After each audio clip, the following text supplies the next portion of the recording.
we have with people. So it's highly subjective, and when it gets highly subjective, there could be all sorts of other factors that come into people's minds when you're being interviewed as to whether or not you are considered to be suitable. I suppose the elephant in the room of this conversation obviously is racism. Do you feel that sometimes constituency panels just haven't gone for you because you're an Asian? Well, I'm sure there's been an element of that in the past, and I can say that because, quite frankly, I have travelled the country in my hunt for a seat.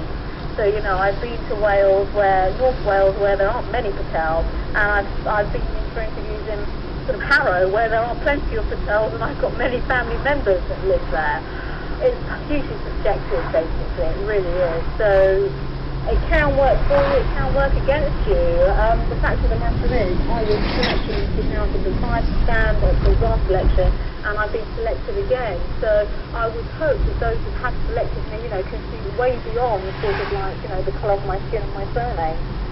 Priti Patel, Andy Williamson has emailed us to say, I believe that what is needed now is another Martin Bell moment, but on a national scale, a whole swathe of credible, independent candidates willing and able to reform things.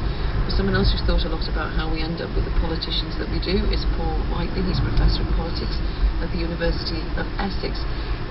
Let's go back to the selection process, which you heard about from Priti Patel. How might we change that if we wanted to? Well, one possibility is to introduce primaries, which is something they do in the US. That means you have a local vote within a constituency. You register as a party member, and you have a local vote on a range of candidates for the parliamentary candidate position. And so you'd have a primary within the Labour Party, a primary within the Conservative Party, and so on. And that would certainly widen the so-called selectorate who are there to try to decide on who the candidate will be. And that would be an interesting development. Why? Well, I think it broadened the group out. Party is, right now it's not surprising that many of your callers are a bit anti-party and, a feeling that independence would be fine. Large numbers of independents would be a good thing, is okay, but people have got to remember that parties are essential to effective government. If the House of Commons was full of separate independents and every decision had to involve constructing a majority, it'd be very hard to get anything through. And parties, because they set out a broad range of positions on policies, people know what they're getting, roughly speaking, when they vote for a party, help to make the system effective.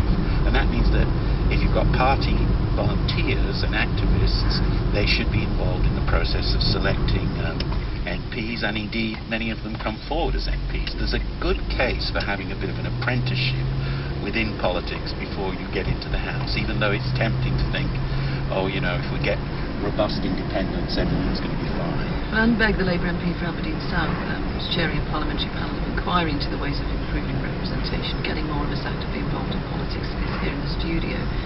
Would you change this process, the way that choosing candidates is done? I think a number of the political parties have changed their processes in recent years. Labour Party changed them ahead of the 97 election. I faced a vote of all the party members in my constituency. We've heard evidence yesterday when we were in Manchester from some of the Conservative Party that they've adopted the primary in some constituencies, a big event in other constituencies. And I know my own party is looking at that, and I think that's a fair observation, that perhaps you want to widen out the people who are involved in the selection process. But it's still necessary, I believe, to come through the party process, because parties have manifestos, individuals tend not to.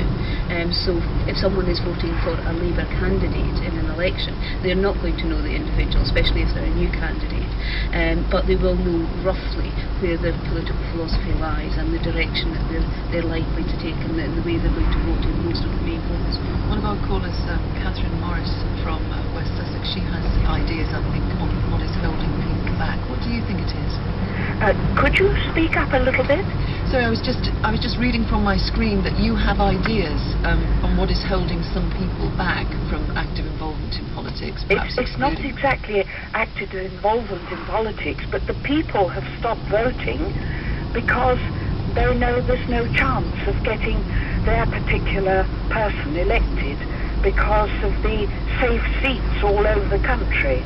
There are hundreds of safe seats in the north which are Labour controlled, and hundreds of Conservative seats in the south which are always safe for Conservatives. So my guess is you would like to see proportional representation? Well, yes, definitely fair votes, and proportional representation is the best and fairest way, and there will be a lot of people standing this time who don't stand a chance. Neil Wright is also on the line from North. What's your take on this? The whole I understand that the need for the political parties trying to get any kind of an idea through if you've got so many individuals would be almost impossible. I accept that point, but the problem is that they need to actually remember that they're there for the benefit of the country and the people in it. Every time something happens, they're always blaming the other guy, or they're always saying, no, well, we would have done it differently, or we would have done it better. It's just spin doctoring and political bickering all the time, and it kind of that certainly puts me off the idea of even going anywhere near the political arena. Neil Wright, thank you.